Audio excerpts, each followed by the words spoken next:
of any of the stories we share, since we are not directly involved with these stories, at least not most of the time. Enjoy the show. This show is brought to you by safetyfm.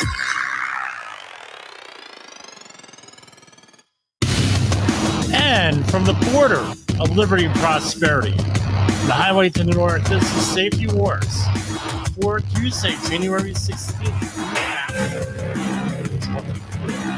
Well, I knew it was going to be inevitable. I made a mistake. I wrote down 2023 on a whole bunch of paper.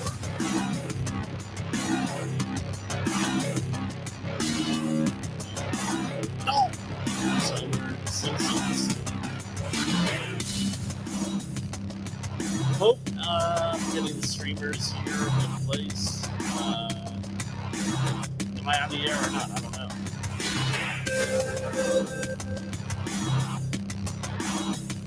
Anyway, how did you enjoy your 3-day weekend? If you are in the United States, we had our observed Monday, I believe it's the second or third Monday of every January, it's Martin Luther King Day observed. And something to remember, I keep on overdriving my voice here. So,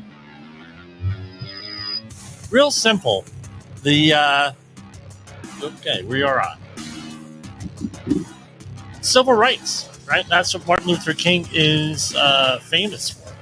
Civil rights movement, his involvement in that. He wasn't the only one, but he is one of the most, some would argue, the most significant person in that movement. Known a couple of the folks in that movement over the years. Conference on Racial Equality head Niger Innes and Roy Innes, his father, rest in peace. Great people. You talk about the path not taken. That was one of them, right? They wanted me to go down with them to to Africa because they were working on an environmental book, and I couldn't really swing it. It would have meant that I would have had to take a leave of absence, which I couldn't do. Right from my gig, it would have been 2 or 3 months, and they came up with a book called Eco-Imperialism.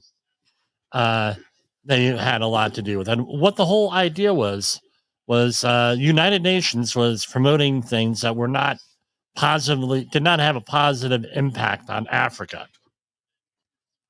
And it was an expose. I mean, it's an opinion, and it was a criticism of that, along the lines of, if you heard of another book, it was written on the it was written on the UN. I did not prepare anything tonight, so there was a book out that came out in 2004. A memoir of 3 young people who joined the UN during the 1990s, and it recounts the author's experiences during the United Nations Transitional Authority in Cambodia and UN peacekeeping operations. The name of the book was Emergencies, Sex, and Other Desperate Measures by Heidi Postlethwaite, Kenneth Kane, and Andrew Thompson. And there was a lot of... they had a lot of information. I mean, it's one of those period books where you had to be there, and it just went into it. But that's the closest I ever got to know anyone from that era in the civil rights movement. Roy Innes. He liked me and my dad. By the way, I inherited my father's headphones here. So, anyway, when we were cleaning out the house, found his headphones. But anyway, the other thing, so civil rights. Right, so you have the whole idea of natural rights in United States and United States culture, United States society, going back to way before the revolution, where we had this idea that we had natural rights. What were they? Basically, we get our rights from nature. And if you don't believe in nature, then God. or if you don't believe in God, then nature, however you want to look at it. And that's enshrined in our Declaration of Independence. And I'll paraphrase here, right? We are all endowed by our Creator with certain inalienable rights, among which are life, liberty, and the pursuit of happiness. And governments are set up to protect those rights.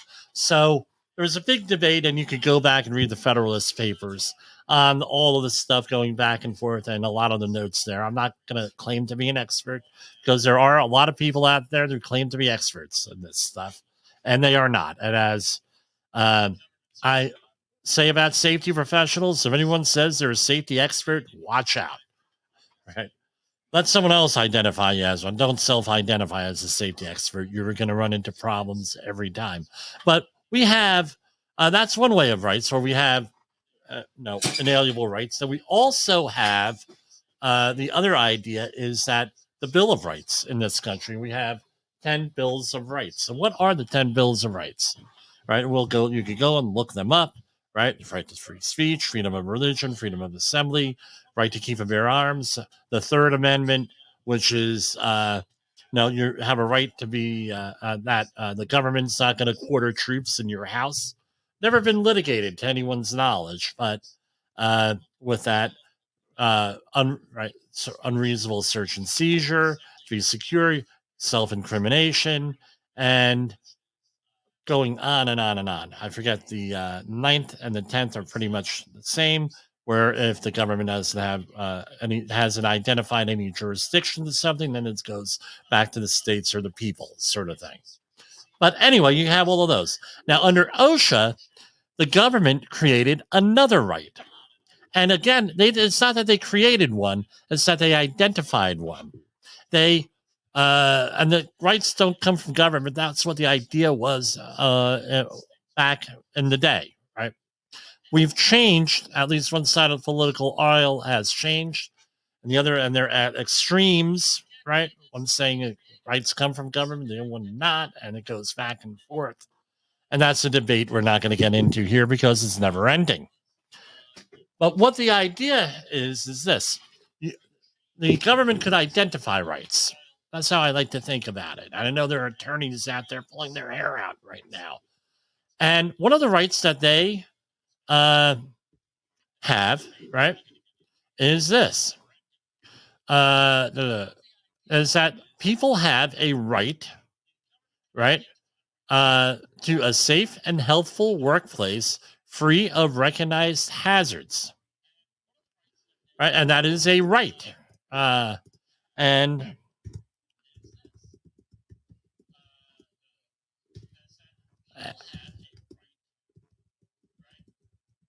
I'm getting a lot of stuff here and some messages, and right, so that's under the OSHA Occupational Safety and Health Act of 1970. So you have a right for that, and then it goes on with everything. With that, you have a right to self. Right, here you go. You have a right. I looked up on the OSHA website. They said, check out the OSHA website. Here it is. You have a right to a safe, free, and a workplace free of safety and health hazards. Receive workplace safety and health training in any language you understand. Work on machines that are safe. Refuse to work in a situation which you would be exposed to a hazard. Receive required safety equipment such as gloves, PPE, all other stuff. Be protected from toxic chemicals. Request an OSHA inspection and speak to the inspector. Report an injury or illness. Yes, I have a drinking problem here, right? Spilled iced tea here. Report an injury or illness and get copies of your medical records. You have a right to review records of work-related injuries and illnesses. And you have a right to see results of tests taken to find your workplaces. So if you have an employer or anybody who falls under this act, under the scope of the act, they're not doing this. They're actually violating your rights. What I have done, and I'm not here to say attaboy Jim and promote myself in any way, but what I have done, I was asked by a major university in northern New Jersey to help their worker outreach program. To basically they had a outreach to underserved communities and at-risk communities. And what we found out was, especially in African American communities, Latino communities, and anywhere where there's really a minority, well, especially when you have an immigrant population, you're going to have a situation where the worker does not violate these rights. The employer does not give information or training, and they don't know what their rights are or anything else. And this is what we've done here with this. So when I'm teaching in a university, this is how I approach it. You're dealing with, again, know your audience. The audience, especially the last couple of years, is interested in civil rights. And you explain that having a safe and healthful workplace is a civil right. And when you have employers out there, right, you have other rights too. And you have federal agencies that help to protect those rights, OSHA being one of them. And that's what OSHA does. Now we can debate effectively, ineffectively. I was listening to a debate right before we got on, or a discussion would be more accurate on OSHA and does OSHA need to exist, and it was on another podcast, which we're going to be talking about tomorrow. And we got all different types of information there, and it was very interesting and spirited discussion, to say the least. And it's like this. There was information. I just came across it on the, I'll give Jayallen a shout out here. He has Radio Big on the Live 365 platform. When you go to the Live 365 platform, there must be hundreds of different radio stations with all different kinds of interests on there. And I came across a political one. We'll go into it tomorrow. And I believe I met this gentleman who runs this a number of years ago when I was in politics. But anyway, there was information on there that I heard about. It must have been 2006, 2007. And it's one of those things where I know where to find it, and then I go back and look for it, and it ain't there. Right? And I mean, the person explained things greatly. And then today, I'm just listening to this guy. I said, man, I think I know this guy. Let me listen to him. And they were discussing exactly what it was. And they had a source and everything. I was like, wow, I got to check this out a little bit better. But anyway, I digress. But this is what we do, is protect civil rights. And this all came out of the civil rights movement and after World War II. So after World War II, people came back from the war. They got educated through the GI Bill. And England went through a little bit of an upheaval too, because they're like, dude, we just fought a war and you're treating us as your subjects. Here it was the same thing. You had a lot of people, they won a war, they were all psyched up, confident, and everything else. And this was one of the things that contributed to eventually the stuff going on in the 60s all around, the social upheaval and everything else going on in there. And, that's a big, long discussion there. But anyway, so what's my point here? Without the civil rights movement, you probably wouldn't have these EPA and OSHA laws. Probably where they come in a very different form. This is what it comes down to, is rights. So what's OSHA there for? It's there to protect your rights as a worker. How do they do it? They regulate industries in many different ways there. But anyway, that's what I have. That's my home opener there. And we're going to go right now to commercial, our first commercial break. In the professional safety community, communication and planning are just a few keys to your program's success. The question many practitioners have is, where do I start? Dr. Jay Allen, the creator of the Safety FM platform and host of the Rated R Safety Show, has built a global foundation to help you along the way. Go to safetyfm.com and listen to some of the industry's best and most involved professionals, including Blaine Hoffman with the Safety Pro, Sam Goodman with the Hop Nerd, Sheldon Primus with the Safety Consultant, Jim Poesl with Safety Wars, Emily Elrod with Unapologetically Bold, and many others. As individuals, we can do great things, but as a team, we become amazing. Dial into safetyfm.com today and surround yourself with a powerful force of knowledge and support.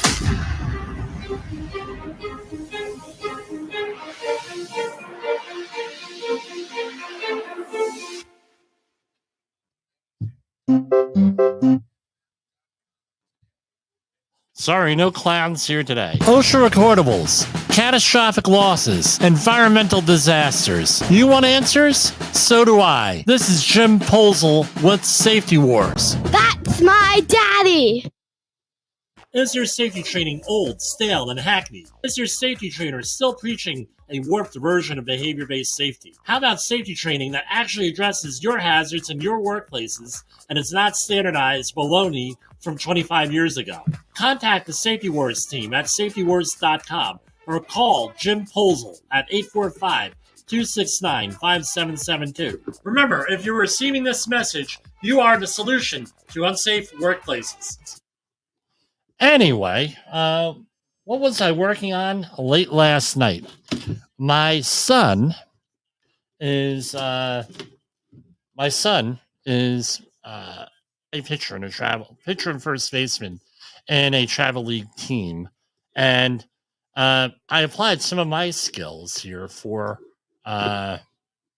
his thing, right, for what he does. So what I'm going to do is, if you'll allow me for a minute here, I'm going to go, actually 46 seconds exactly. I'm going to share the video, a little video me and my wife put together last night. Here. Hold on. And hopefully... I know what I gotta do. I always forget to put this on. There. Okay, here we go. In January 2024, and James is 2 months into winter training for TBT season. For the next 7 months, we are on the road to Cooperstown for the biggest tournament for 12-year-olds in the country. Enjoy some of his highlights from 2020. Let's start that over again. Come on. Be right, 16 seconds. February 2024, and James is 2 months into winter training for TBT season. For the next 7 months, we are on the road to Cooperstown for the biggest tournament for 12-year-olds in the country. Enjoy some of his highlights from 2023. But we can't do this alone. We need your help. How? We have fundraising activities, including a big one. For $100, you get a chance of winning $8,000, or you can participate in our Super Bowl pool. If interested in the 200 Club or Super Bowl pool, please scan the QR code at the end of this video or contact Debbie or Jim Poesl. Thank you for supporting James on his road to Cooperstown. All right, so that's what we came out with, using some of our, some might say, some skill here. And if you're interested, please give me a call at 845-269-5772 or Jim at safetywars.com. Now, I wanted to talk very briefly about what the anniversary was yesterday. It was 15th year anniversary, and that was on the flight 1539, I believe it was, on I don't have it written down, on the Miracle on the Hudson. Now, I have a little bit, like our beginning says, usually we're not involved in the stories, but I am involved in a very ancillary way, a very minor way with this. All right. So what we had, and if you were on Facebook friends with me, checked us out on our Facebook pages this weekend, I put up a thing here for commemorating this. And here,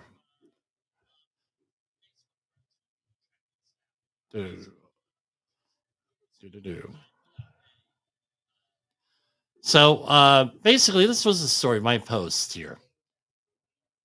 It's hard to believe that it's 15 years since this accident miracle. I was in Bayonne doing a project for my uncle Kenny and Gotti Zofi at Ken's Marine Service when they received the call for retrieving a plane from the Hudson. Then I was in the office when they received that phone call. That just happened, right? And basically, what they ended up doing was he got a phone call and they said, "You got to be kidding me." And no profanity. To their credit, there was never any profanity in that. Those very properly spoken people, very politely spoken people. And they said, "Really?" They said, "Okay, here we go." And they walked very quickly out of the office and went down to their marina and got the tugboat and a couple of other support craft. These craft, and you can see the pictures at the end of the Sully Sullenberg movie starring Tom Hanks called Sully. Right. And were they with the whole thing, and it was very interesting and everything else. They have stories to tell. Both Captain Uncle Kenny, Poesl, and Captain Gotti Zofi got the Merchant Mariners Award for their part in retrieving the plane. Right, not the passengers. Passengers were already offloaded. It only took like 20 minutes to get them all situated and safe after the landed on the there. But what ended up happening was that had to be moved, right? And then for analysis and everything else, they were involved in that. And I did all of their training. Did all the training, did tons of work with my uncle, and that was my whole thing with them, my little tiny part. Now, go a couple of years later, and I start learning about HOP, right? Human Organizational Performance, which we've always done here. Always done HOP, right? Organizational Performance. But we didn't know what to call it until I started getting involved with Safety FM.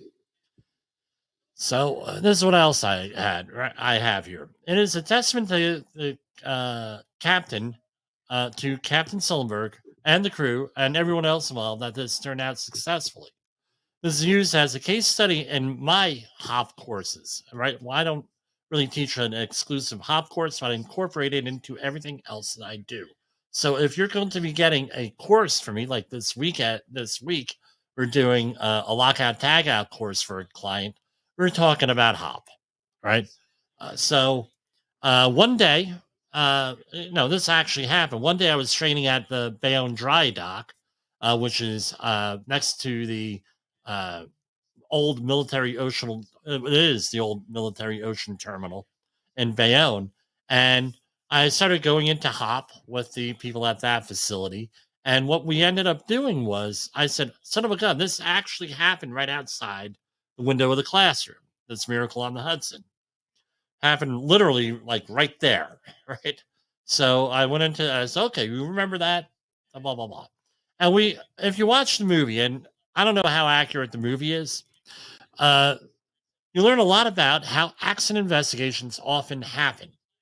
So the case in point was this was a highly public investigation. Most of these things seem to take place, just for hardcore people like me or something like that to follow and to share on the program or what have you. And it's very adversarial, the investigation, right? And the gentleman, the actor, I should say, I don't know if this actually happened. He was like, well, I don't understand, Dr. Sullenberg, when, what you're doing here, Captain, Berger, we don't understand what you're doing here. Well, how you can add to this. And he says, well, if something along the lines of, well, now can we talk seriously about this? And what the agenda of the NTSB, at least according to the movie, was bias, political agendas, politics, right? Blame, shame, and retrain. Hey, you didn't know what you were doing. You're making all the wrong decisions, blah, blah, blah. And and as I've learned about HOP and a couple of the podcasts over the years, Captain Sullenberger was a safety consultant for the FAA. He was up and, he was getting his company started, and he had some of the books that we had with him. He read, right? Todd Conklin's book, Brent Sutton's book, Learning Teams, Sidney Decker's books, and all the other books he read. And when he went in front of the NTSB, he went into this, right? He went into HOP. They didn't call it that. And he said, well, hey, we had capacity in the system, basically capacity in the system. Number one, we had aircraft designers, the responders, the flight attendants, the co-pilot, the air traffic controller, and everything else. And the context was that you folks, when you recreated this accident, you knew in the flight simulator, you know exactly how this was going to turn out. Sound familiar? Sounded familiar to me. And number one. Number two, you knew how this was going to turn out. So you biased when you did the recreation of this in the flight simulator, right, with this. And he said, well, why don't you do it the way that we did it? And what the argument was when they redid this, he had gone back to LaGuardia, could have gone to Teterboro, could have gone here, could have the whole 9 yards. And what his whole thing was, well, if you had the only information that we had, which we didn't know that whether the engine was going to restart. We didn't know headings. We didn't know a whole bunch of stuff. Let's see it. And when they redid them, this is a summary, right? And sure enough, they crashed every time. And he asked, well, how many times did they practice this before they got it right? And the answer was 17. Well, we did it on our first thing. They said, well, it was you, Captain Solberg. He said, no, it was everybody in the system. We're a team. We're this, we're that, right? And that's what the idea was. And that's a very good example for HOP in real life. And I think I would applaud the movie makers and Tom Hanks for doing this. This was great, what they did here with HOP. And I use this as an example. Now, before we even identified this, one of my clients, an industrial painting client, had a catastrophic incident. And what we set up for them, this was all the way back in 2009, was we don't want this to happen again. So rather than shame, blame, we didn't shame the people involved that survived. There was 2 fatalities. We didn't blame anybody. We just said, look, this is what the system was.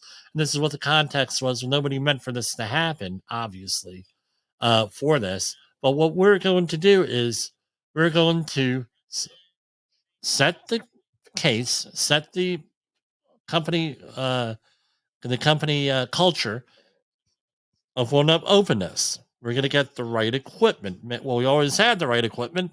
People not doing it or not using it, I don't know. But we're going to make sure we have a focus on setting a atmosphere of safety, where we're going to make people go and we're going to set the circumstances so we could have a successful business, so we can promote openness, so we can collect data, so we could, and we don't care what the data is. The data is the data. Right, we're going to go and we're going to prevent injuries. Once you set the tone for people to work safely, no cover-ups, no shame, no blame, no disciplinary actions. And the people who were adversarial were the ones that that were corrected. We'll leave it at that, right? Because we're not here to argue. We're here to fix and solve a problem.